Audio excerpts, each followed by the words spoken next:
नंद बाबा रोज अपने ठाकुर जी की सेवा करते हैं।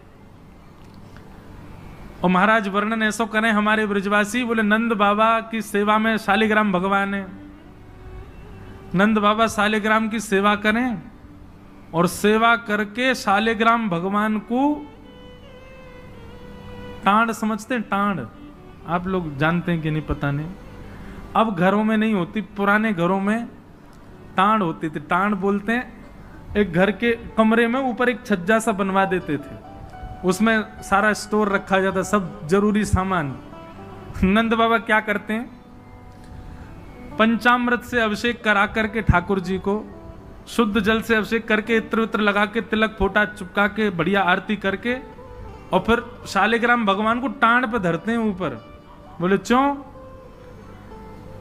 बोले कन्हैया को ये गुलाब जामुन लगे और गुलाब जामुन समझ के कन्हैया मुंह में धर ले। शालिग्राम भगवान है, कन्हैया को यूं लगे बोले कि ये रोज रोज जय जय जो है का है, ये शालिग्राम जो है का है। हमारे पिताजी पूज्य पिताजी की कथा में सुनाते हैं, बोले एक बार नंद बाबा ठाकुर जी की सेवा कर रहे, इतने में ठाकुर जी बगल में आके बैठ गए। देखो कितनी सुंदर, ठाकुर जी की सेवा कर रहे हैं, ठाकुर जी बगल में बैठे हैं, नन्हे से गोपाल जी आके बैठ गए। अब नंद बाबा को तो बढ़िया लगो, लाला भी सेवा सीखेगो, बैठ जा लाला यहाँ पे। ठाकुर जी बैठ गए। नंद बाबा ने पहले दूध से स्नान करायो, फिर दही से स्नान करायो, फिर घी से स्नान करायो, शहद से स्नान कराओ। जैसे ही शहद पड़ो शालिग्राम भगवान पे, सोई ठाकुर जी की लार निकल आई यहाँ थे। ओहो कितना सौभाग्यशाली है जे। मैं हूं मैया ते कहूंगा मैया तू मोको पानी ते मत नवाए कर, वह पानी में कुछ स्वाद ही ना होवे, शहद ते नवाए कर, नहाते नहाते खाऊ ले करूंगा बीच में। अच्छा एक बात बताऊं, ये पंचामृत अभिषेक ठाकुर जी को प्रिय क्यों है? क्योंकि ठाकुर जी का स्नान भी हो जाता, पेट भी भर जाता, बीच बीच में जीव निकाल के खाऊ जाए ठाकुर जी। इसलिए ठाकुर जी का पंचामृत अभिषेक होता है ये, और ये वास्तविकता है। अब जब ऊपर से सब पड़ता है, पहले दूध फिर घी दही शहद आदि सब ऊपर से पड़ता है, तो मुख पे होकर के आता है, तो जब यहाँ आवे so next so Thakur ji मुंह खोल के जीव निकाल ले, बीच बीच में स्वाद भी लेते रहे। या हमारे पंचामृत अभिषेक ठाकुर जी को बड़ो प्रिय है, क्योंकि ठाकुर जी को स्वाद भी आ जाए और स्नान भी आ जाए, एक पंथ दो काज। तो ठाकुर जी की तो लार निकल आई। ठाकुर जी बोले जय जय मीठो है गयो होगो, अब तो रस भरो है गयो होगो। और फिर शहद लगे को छुड़ावे के लिए एक बात हम निवेदन करें, सेवा में एक चीज करो भैया, ये सफेद चीनी मत चढ़ाया करो कभी ठाकुर जी पे। ठाकुर जी के अंग पे लग जाती होगी, उस पर भी फिर ऊपर से आप हाथ ऐसे घुमा देते हैं, शंकर जी पे हो, शालिग्राम जी पे हो, ठाकुर जी पे हो। इससे बढ़िया बूरा लाओ, शक्कर लाओ, और चीनी अगर चीनी ही अगर उसको भी पीस लो, वो ऐसी तो हो कि ठाकुर जी के अंग पे लगे ना, तब डालो। शक्कर से स्नान कराए और ठाकुर जी तो बस मुंह में पानी आ गया, बोले जय जय मीठो है गयो अब तो। नंद बाबा ने बढ़िया ठाकुर जी को श्रृंगार आदि करके और महाराज ठाकुर जी को तुलसी पधरा के चंदन वंदन लगा के, और नंद बाबा अपनी माला झोली में हाथ दे करके और जाप करने लगे। पूज्य पिताजी महाराज कहें नंद बाबा मुंह पे एक कपड़ा और डाल लें, मुख पर कपड़ा डाल के जप करने से मन एकाग्र होता है, यह भी एक साधना का एक नियम है। नंद बाबा जाप करने लगे, इतने में ठाकुर जी ने देखी बाबा तो जाप में चलोगो, अब कहां जाएगो जय जय बच के। सोई ठाकुर जी धीरे से गए और चौकी पे धरे शालिग्राम भगवान उठाए और मुंह में धर के बैठ गए, और जैसे कोई पान चूसता है ऐसे ठाकुर जी यहां से चूस रहे हैं मुंह में धर के शालिग्राम जी को, और बैठ गए नंद बाबा के बगल में आंख बंद करके। इनको ध्यान चल लो है, बोले अभी जय जय बाहर बाहर ते चूस रहा हूं, नेक देर में अंदर की मिठास आवेगी, शहद भीतर तक चलोगो, निकर नहीं रहो, और जोर जोर से चूस रहे हैं।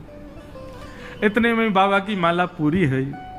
जैसे ही बाबा की माला पूरी भई, बाबा ने नेत्रन से लगा के माला और अपनो कपड़ा हटायो। जय हो मेरे साले जय जय कहाँ चले गए?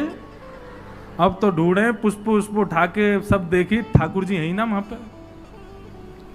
अरे यशोदा, ठाकुर जी कहां चले गए? बगल में छोटे भगत जी बैठे हैं, वो बिल्कुल महाराज ध्यान करके बैठे हैं, या तरफ शालिग्राम जी दबा रखे हैं। लाला जी कहा है तेरे मुंह में? बोले कहा, जल्दी दिखा। नंद बाबा ने एक गुलचा बना करके जैसे ही मुंह में दियो, महाराज सोई शालिग्राम जी बाहर आ गए। नंद बाबा तो लिए उनको सिर से लगा में, रोते रोते गए, अरे यशोदा देख आज कहा भयो? बोले कहा भयो? बोले तेरो लाला उद्यमी है, हमारो लाला उद्यमी है, ये बात तो मैं स्वीकार कर चुका हूं, लेकिन इतना बड़ा उद्यमी? यशोदा मैया बोली भयो का? बोले भैया जे मक्खन खा जाए, घी खा जाए, मिश्री खा जाए, दूसरे इनके घर में जा जाके खाया वे, लेकिन आज तो यानी भगवान ही खा लिए, जय जय खा गो, हमारे शालिग्राम भगवान को खा गए। यशोदा मैया बोली वो तुमने शहद से स्नान कराए तो वह लगी होगी, मीठो है जय जया खा जाओ। ठाकुर जी दूर खड़े हैं। वाद दिन से नंद बाबा को नियम है स्नान ध्यान करके ठाकुर जी को टांड पे धर के जाएं कि लाला के हाथ नहीं पड़ जाए कहीं, नहीं तो जय जय खा जाएगा।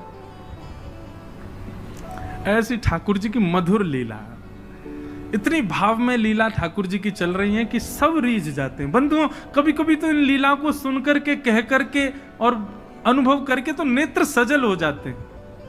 ये परब्रह्म परमात्मा प्रेम के पूर्ण स्वरूप बन के आए।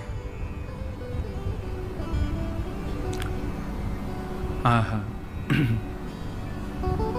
वर्णन करते हैं ठाकुर जी ने चोरी का मन बनाया। क्यों? बंधुओं भगवान के काल में कंस राजा ने ब्रजवासियों के ऊपर कर लगाया था, टैक्स। और क्या टैक्स था कि आप सब लोग अपने घर में गैयाओं को पालो, सारा खर्चा स्वयं करो, और जितना दूध घी दही होगा उसका 70-80% सब मथुरा जाकर के कर के रूप में जमा करना पड़ेगा। मथुरा के लोगों को और बड़े बड़े शहर के लोगों को गैया पालनी नहीं पड़ती थी, ब्रजवासी पालन करके सारा दूध घी दही देते थे। फिर कंस के लोग जो थे वो उसको बेचते थे, उससे धन कमाता था कंस। ब्रजवासी बेचारे गैया को अपने घर में रखते, उसका पूरा ध्यान रखते, और जितना दूध निकलता 70-80% सब कंस को देना पड़ता, थोड़ा थोड़ा बचता ब्रजवासियों के पास। लेकिन नंद बाबा ब्रज के राजा थे इसलिए उनको छूट थी, वो 9 लाख गैयाओं के मालिक थे, उनके यहां इतना कर नहीं था।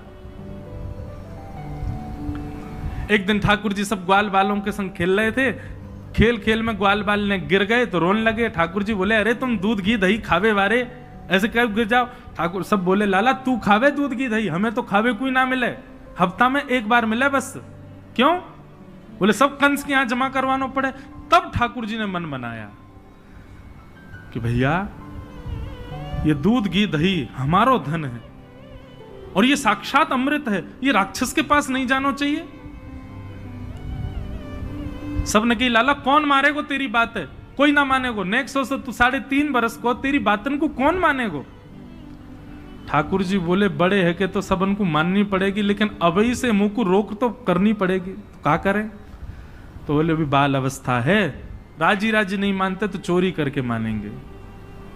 सबके घरन से जब हम गौरस चोरी कर लेंगे तो फिर कंस को कहा देना पड़ेगा, कछु भी नहीं। कंस तो कह देंगे भैया चोरी है रही है हमारे यहाँ, चोर को ढूंढो, और चोर हमको ढूंढ ही ना पावेगो, कंस हमको ढूंढ ही ना पावेगो, तो हम चोरी करेंगे। सब ग्वाल बालन को ठाकुर जी ने सिखा पढ़ा दिया और ठाकुर जी ने चोरी करना प्रारंभ किया। सबसे पहले ठाकुर जी ने चोरी अपने घर में करी। यशोदा मैया ने वहां ठाकुर जी पकड़ लिए। सो ठाकुर जी बोले अपने घर में तो मिशन फेल भयो, अब गोपीन के घर में जानो शुरू करो। ठाकुर जी ने अपनी रजिस्टर्ड एक संस्था बना ली, बाल गोपाल चौर प्रचार प्रसार मंडल, और उसके अधिपति उसके प्रेसिडेंट बने 3.5 वर्षीय श्री कृष्ण। जैसे ही कोई बालक ब्रजमंडल में जन्म लेता है, तो जैसे बालक जन्म लेता है तो रिश्तेदार नातेदार आते हैं, उसके बाद फिर आशीष देने वाली एक प्रजाति के लोग भी आते हैं, सब घरों में आते हैं। और जब सब चले जाते हैं तब बाल गोपाल चौर प्रचार प्रसार मंडल आता है, और वो मंडल आकर के साथ में गौरज लेकर के आते हैं ठाकुर जी, गौ के खुर की रज, और उस रज से उस बालक का तिलक कर देते हैं। तिलक का कर रहे हैं, बोले 3 साल और इंतजार है, फिर ये हमारी मंडली में जे भी आ जाएगा, जे भी हमारी तरह चोर बनेगा। उसका जन्म लेते ही उसका रजिस्ट्रेशन कर जाते हैं ठाकुर जी। बड़ी अद्भुत लीला है ब्रज की। आहा, ठाकुर जी दूसरे के घरन में जाके चोरी करने लगे। ऐसा ऊधम, ऐसा उत्पात पूरे गोकुल में, महाराज नाक में दम है गयो। सब गोपी परेशान है गई, सास ननद डांट रही हैं, पति डांट रहे हैं, अरे कंस कौदना हमारे यहां सैनिक भेज के मरवा देगो, हमारे यहां से इतने दिन से मक्खन नहीं गयो है। गोपियां सब चिंतित भी होती हैं, लेकिन सबको अच्छा भी लगता है, कन्हैया आके चोरी करते हैं। तभी उन गोपियों में एक गोपी थी, उसका नाम था प्रभावती। प्रभावती गोपी एक दिन सब गोपियों से बैठ करके चर्चा, सब गोपियां कह रही थी मेरे घर की तो ऐसे कर गो, मेरे यहां तो ऐसी मटकी फोड़ गयो, मेरे यहां ऐसा माखन चुरा गयो। प्रभावती व्यंग में हंसने लगी, हंस करके बोली आज तक मेरे यहां दृष्टि भी नहीं डाली उस कन्हैया ने। अरे तेरो घर कैसे बच गयो? बोले अरे कन्हैया को अपने प्राण प्यारे होंगे तो मेरे घर के आसपास भी नहीं आवेगो, वो जाने ना है मेरो नाम प्रभावती है। अब ये बात गोपी कह रही थी सब सखियों से, इतने में ही वहीं एक बालक था, वो ठाकुर जी का मित्र था। वो ठाकुर जी के पास दौड़ा दौड़ गया, वो लाला, एक गोपी है प्रभावती वाने यूं कहिए लाला को अपने प्राण प्यारे होंगे तो आवेगो मेरे यहां चोरी करवे, मेरे यहां आ ही ना सके, प्राण प्यारे हैं यही मारे ना आवे। ठाकुर जी बोले हमको चुनौती दे रही है? बोले हम बे लाला तू को चुनौती दे रही है। बोले अगलो धावो यही के घर मारनो है। सबसे पहले तो ठाकुर जी ने प्रभावती के देवर को अपना सखा बनाया। देवर कितना बड़ा, वो भी छोटा सा ही था। ठाकुर जी ने उसको अपना सखा बनाया। सखा बना करके उसको बेला फुसला करके बढ़िया उसको बढ़िया मक्खन वक्खन खवा के अपने पक्ष में कर लिया। ठाकुर जी बोले ए सुन, तेरी भाभी प्रभावती एक दिन चुनौती दे रही कि कन्हैया मेरे यहां चोरी करके दिखाए। प्रभावती का देवर बोलो लाला बता कहा करनो? बोले जा देना तेरी भाभी बढ़िया वारो मक्खन निकारे, बस तू संकेत कर दियो, और जब वो जमुना जल भरवे जावे घर में कोई नहीं हो वही समय हमारा आक्रमण होगो। ठीक है। प्रभावती ने एक दिन बढ़िया मक्खन निकारो और महाराज मक्खन निकाल करके छींके पर टांगो, और वो बालक ने देख लिया, दौड़ करके ठाकुर जी के पास बोले आज भाभी ने मक्खन निकालो, आज ही चलो लाला। बोले हाँ आज चलेंगे। प्रभावती यमुना जल भरने के लिए गई। ठाकुर जी उसके यहां प्रवेश कर गए, और प्रवेश करके महाराज 4 के ऊपर 3 के ऊपर 2 के सबसे ऊपर ठाकुर जी, और ठाकुर जी लेकर के बढ़िया मक्खन खाने लगे। मक्खन दूसरे इनको पवान लगे कि मरकान भोक्षण विभजति सचेन नात्रिभांडम भिन्नति। स्वयं पाते हैं, ग्वाल बालों को पवाते हैं, और जब सब पा लेते हैं तो फिर मरकान भोक्षण संग में बंदर और चलते हैं उनको भी पवाते हैं। लेकिन प्रभावती के यहां इतना मक्खन था, ठाकुर जी का भी पेट भर गया, ग्वाल बालों का भी भर गया, और सब बंदरों का भी पेट भर गया, लेकिन मक्खन अभी पूरा नहीं हुआ, खत्म नहीं हुआ। ग्वाल बाल बोले लाला मक्खन तो अभी बहुत सारो बच गो। ठाकुर जी बोले ये प्रभावती हमको बड़ी चुनौती दे रही ना, याकू ने मजा तो चका जाए। सो कहा कियो। ठाकुर जी ने एक हंडी लई, एक लठ लियो, और वहां से वह हंडी को फोड़ दियो, जितना मक्खन हो सब नीचे गिर गयो, और वह मक्खन को चौका लगा गए, पोंछा कर गए पूरे घर में। एक कोने पे जाकर के मक्खन रह नहीं जाए कहीं भी, और पूरे में बढ़िया चौका लगा करके, और ठाकुर जी अपने ग्वाल बालों के संग अंधेरे में छुप के खड़े है गए। बोले देखियो अब मजो आवेगा, प्रभावती आवेगी। प्रभावती आई, सिर पर 2 मटकियां बड़ी अचक अचक करके चल रही थी, संभल के चल रही थी। जैसे ही माने द्वार खोलो, और द्वार खोलते ही अपना पाम भीतर धरो, इतने में ही भोपाल शताब्दी की तरह ऐसी रिपटी महाराज, ऐसी रिपटी सिर में लगी, कमर में लगी, हाथ पाम बाकी सब रहे कह गए, और गिरी सो गिरी यमुना जल मिल गयो मक्खन में तो और चिकना हो गया। अब वो उठ ही नहीं पा रही है, जैसे उठे फिर गिरे, जैसे उठे फिर गिरे। और ठाकुर जी ताली बजा बजा के हंसे, सब ग्वाला के लाला आज तो बड़े मजे आए, आज तो बड़े मजे आए। मेरी भाभी कहा कह रही, कन्हैया को अपने प्राण प्यारे यहाँ हमारे ना आवे। अब तो को तेरे प्राण प्यारे होंगे ना तो कभी हमको चुनौती नहीं देगी। और ठाकुर जी भाग गए। प्रभावती महाराज जैसे तैसे रिपट रिपट के बाहर आई और जाके सीधे यशोदा मैया के पास पहुंच गई और जाके बोलने लगी, बोले मैया अपने लाला संभाल ले, नहीं तो काउदना हाथ दिखा दूंगी याकू में। ऐसा उधम मचावे, देख मेरी कोहनी टूट गई, कमर टूट गई, ऐसा उधम मचा के गयो। यशोदा मैया बोली, तुम गोपिन पे कछु काम ना है, 24 घंटा मेरे लाला के पीछे पड़ी रहो। काउदना रंगे हाथ पकड़े तो आइयो, नहीं तो कभी मुख मत दिखाइयो अपनो। प्रभावती बड़ी चिंता में है, बोले ठाकुर जी को रंगे हाथ कैसे पकड़ूं।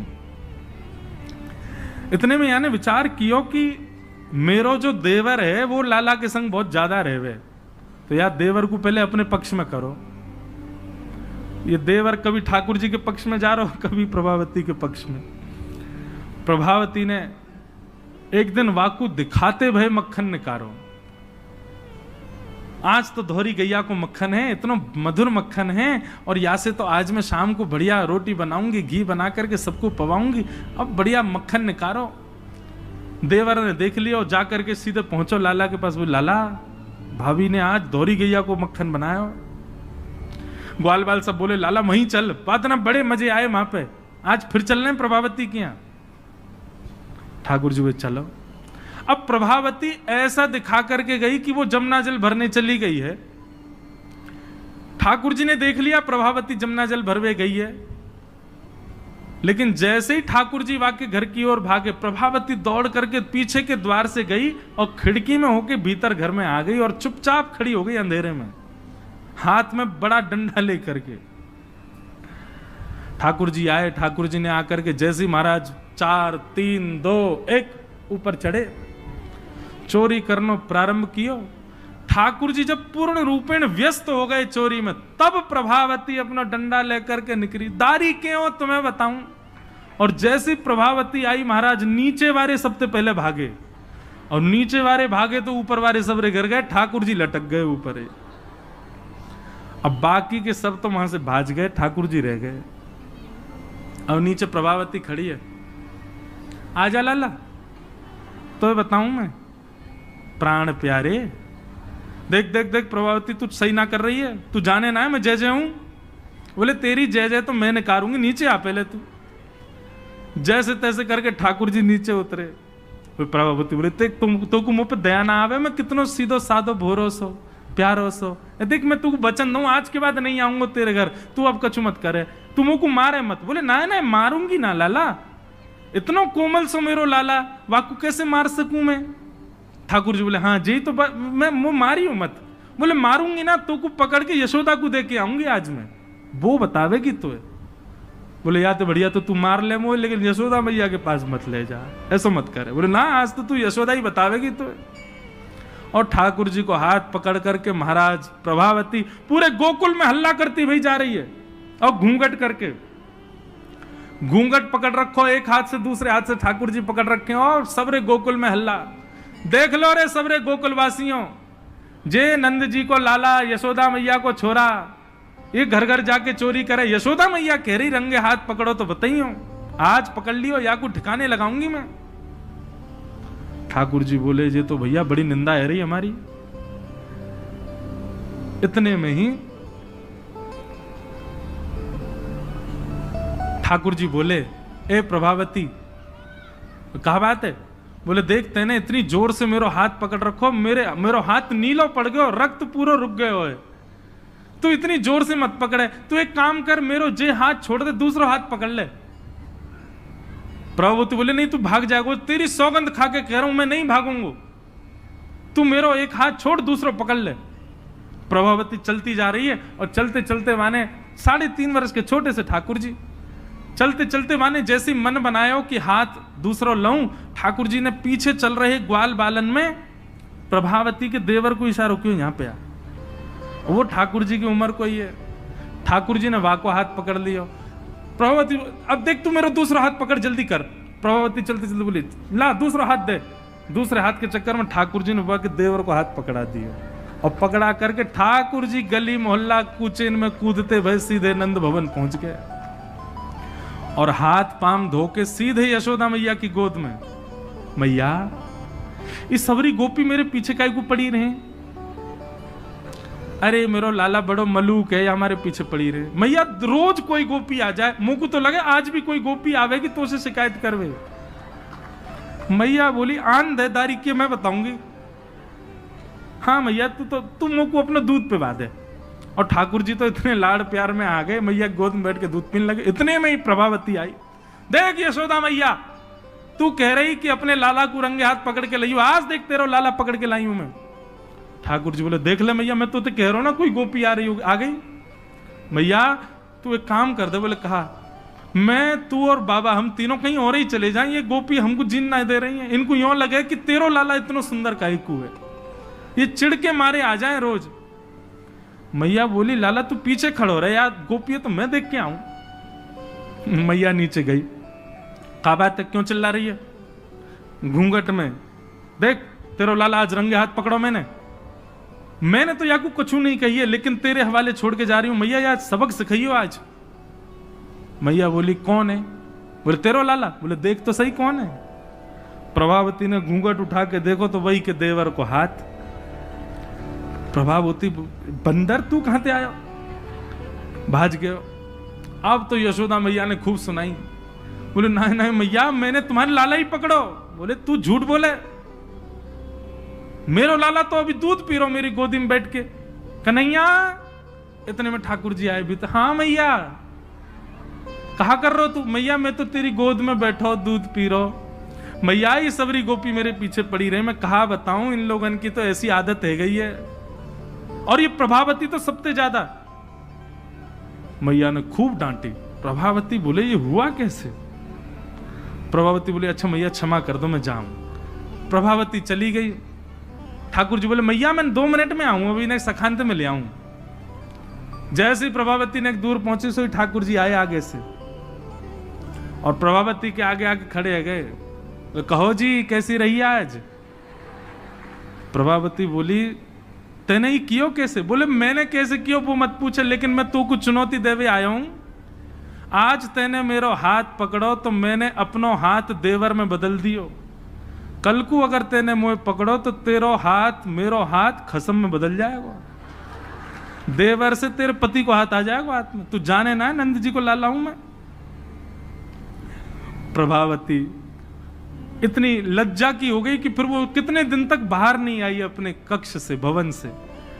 वर्णन आता है ठाकुर जी एक दिन उसके यहां पहुंचे और पहुंच करके उसकी गोद में बैठ करके खूब स्नेह किया, और स्नेह करते तब भी नहीं मानी, खूब नाराज हो गई ठाकुर जी से, मुंह फेर करके बैठ गई। ठाकुर जी बोले एक बार मेरी ओर देख ले। प्रभावती बोली नहीं देखूंगी। बोले बस एक बार देख ले, फिर जीवन भर मत देखियो। जैसी प्रभावती ने ठाकुर जी की ओर देखा, शंख चक्र गदा पद्म धारण करके चतुर्भुज रूप में ठाकुर जी ने उसको दर्शन दिए। बोलो भक्त वत्सल भगवान की। ऐसी ठाकुर जी की मधुर लीला वृंदावन में चल रही है। ऐसी अनेक लीलाएं हैं व्रज की, उनको ठाकुर जी संपादित कर रहे हैं। एक दिन मैया ने ठाकुर जी को ऊखल से बांध दिया। ऊखल से बांध करके मैया चली गई। ठाकुर जी ने ऊखल में बंधे भये ही वृक्षन के बीच से निकले, स्पर्श करती दोनों वृक्ष टूट गए। कुबेर के पुत्र नलकुवर मणिग्रीव प्रकट हो गए। दोनों ने भगवान की स्तुति गाई। ठाकुर जी ने दोनों को क्षमा किया। और ये बात जान करके नंद बाबा उन्होंने मन बनाया कि अब हम गोकुल में नहीं रहेंगे, और नंद बाबा के छोटे भैया ने एक दूसरे वन का नाम बताया जिसका नाम है वृंदावन। और ठाकुर जी, नंद बाबा और यशोदा मैया सब ने वृंदावन जाने को मन बनायो। तो महाराज सब गोकुलवासी बोले हम भी यहां नहीं रहेंगे, हम भी वहीं रहेंगे जहां लाला रहेगो हमारो। और सब गोकुलवासी ठाकुर जी के संग वृंदावन चले गए।